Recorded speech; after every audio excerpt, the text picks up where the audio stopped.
Olá pessoal, estamos em mais uma live da Paróquia São Benedito. Desde já agradeço a todos vocês pelo engajamento.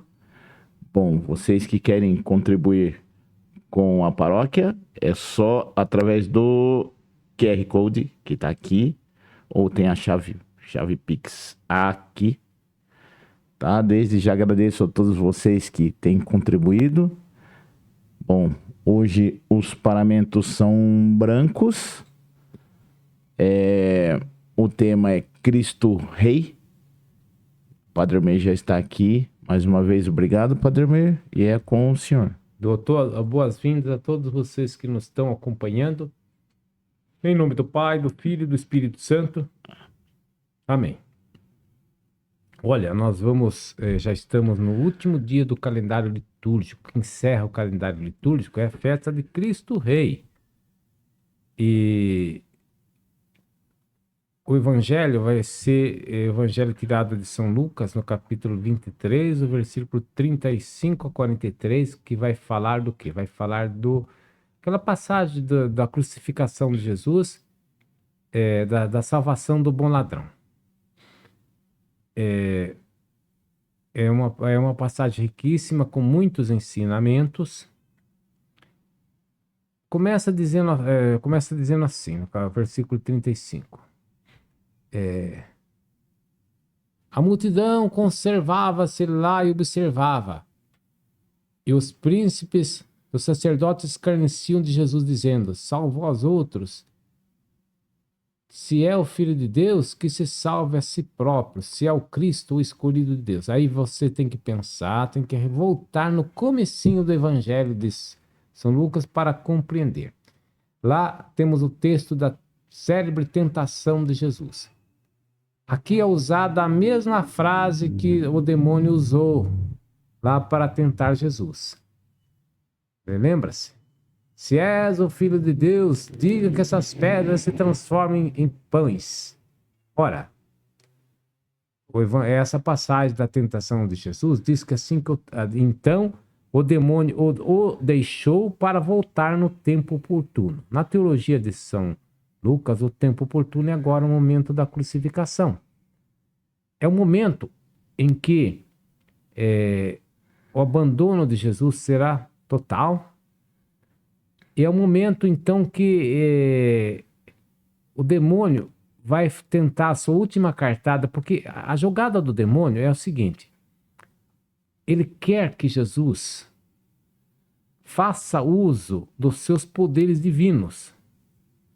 Se Jesus fizer o uso dos seus poderes divinos, ele renega a própria encarnação. Renegando a encarnação, não há redenção. De modo que ele está quase que forçando Jesus a fazer aqui vamos dizer assim, uma coisa fantástica. Já pensou ele sair da cruz aqui, mostrar seus plenos poderes e não morrer? Ele está desafiando Jesus. Acontece que a morte de Jesus era a condição para a redenção humana. A mesma jogada do demônio lá na tentação, porque se Jesus estava com fome, se Jesus tivesse usado dos seus poderes divinos para transformar a pedra em pão, pronto, ele já teria se anulado, porque ele não estava vivendo a sua humanidade aqui. Lembre-se que o veneno da cobra só pode ser curado pelo veneno da própria cobra, o antídoto, né? De modo que o pecado de Adão foi da desobediência. Então, somente uma obediência radical de Jesus é que poderia salvar a humanidade. E essa obediência de Jesus consistia em assumir a natureza humana em todas as suas consequências, exceto o pecado. E a consequência mais trágica da existência humana é a morte. Bom, aí, vamos dizer assim, esse grande desafio, esse é o grande momento da tentação de Jesus. Se tu és o Filho de Deus, se tu és o Cristo de Deus, o escolhido,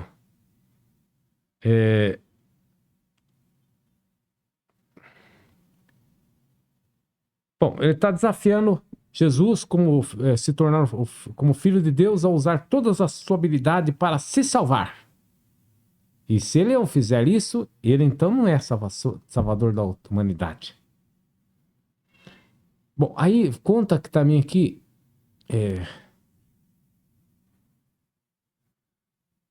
do mesmo modo, zombavam-se, escarneciam dele. Disse que ele aproximavam-se dele, ofereciam vinagre, diziam: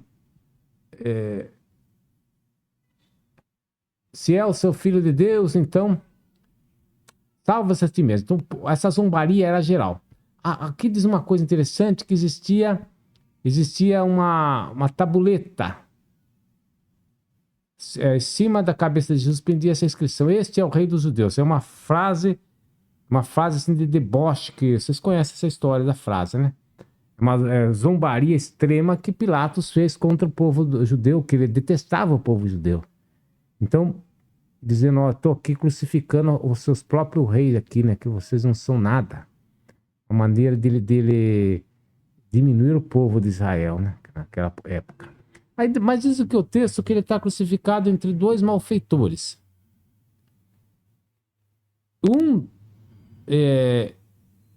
tem uma atitude de blasfemar contra ele, dizendo: se és o Cristo, salva-te a ti mesmo, salva-te a nós. Mas outro respondeu: nem sequer tu temes a Deus, que está sofrendo do mesmo suplício? Para nós isto é justo, recebemos o que merecemos do nosso crime. Mas ele nada fez.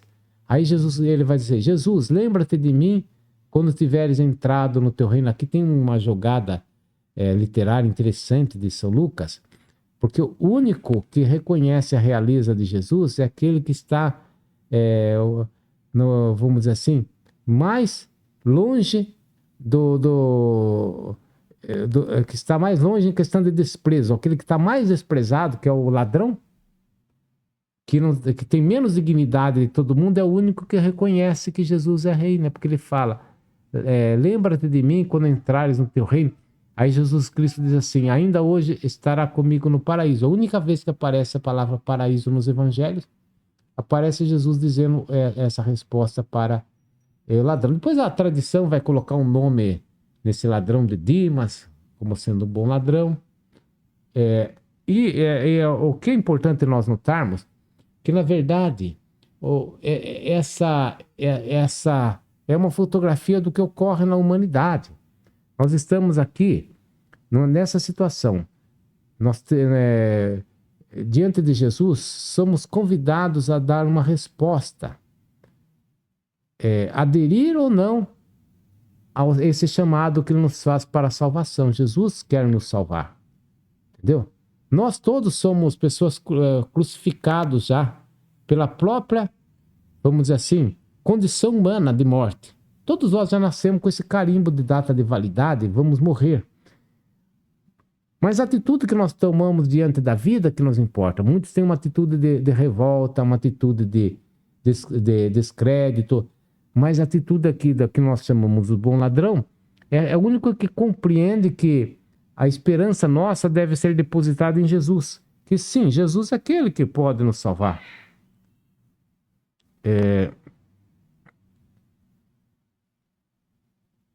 Então, é necessário que a gente aprenda com esse ladrão, entendeu? É uma pessoa que todos nós somos pecadores, no sentido de que não somos perfeitos. Todos nós precisamos da redenção de Jesus. Todos nós vamos passar pela mesma situação humana dessa situação assim de precariedade. Nós estamos condenados à morte.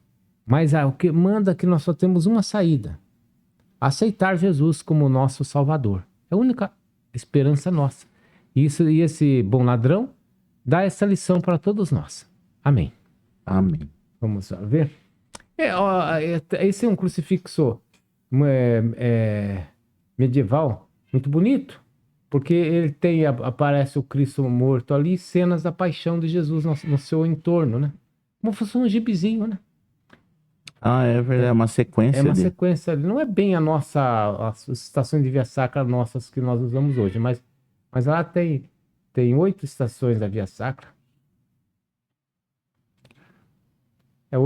Você sabe que aqui no Ocidente, a crucificação se tornou o ícone mais importante para nós.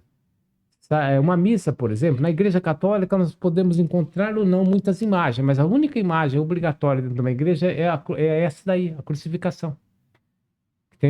Junto ao altar deve ter sempre um crucifixo.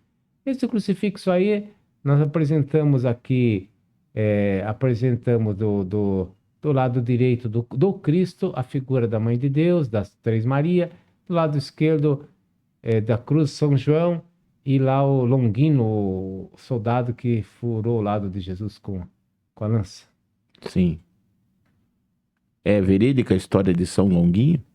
É Longino, né? Sabe, é difícil dizer, porque o texto que temos ele não é bem contemporâneo do fato, ele surgiu mais tarde. Tem muita coisa lendária. Mas a Bíblia fala que teve teve o lado transpassado. Não fala quem foi, né? Ah, tá. Aí, repara que essa cruz, ela está... não tem umas ramagens lá no torno da cruz? Sim. Ela representa o paraíso. Ah, entendi. Então já é a cruz como porta do paraíso. E reparou lá que tem a lua e o sol, mas eles são duas alegorias representadas como pessoas. O sol é o mais laranja e a lua é o mais branquinho. É mais branquinho. Aí temos um crucifixo antigo. Esse é bem antigo, bem antigo. Que se tornou o ícone principal aqui dentro do Ocidente, né? Sim. Tem mais algum? É o último, pai.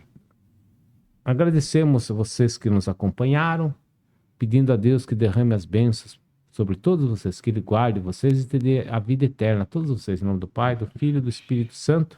Amém.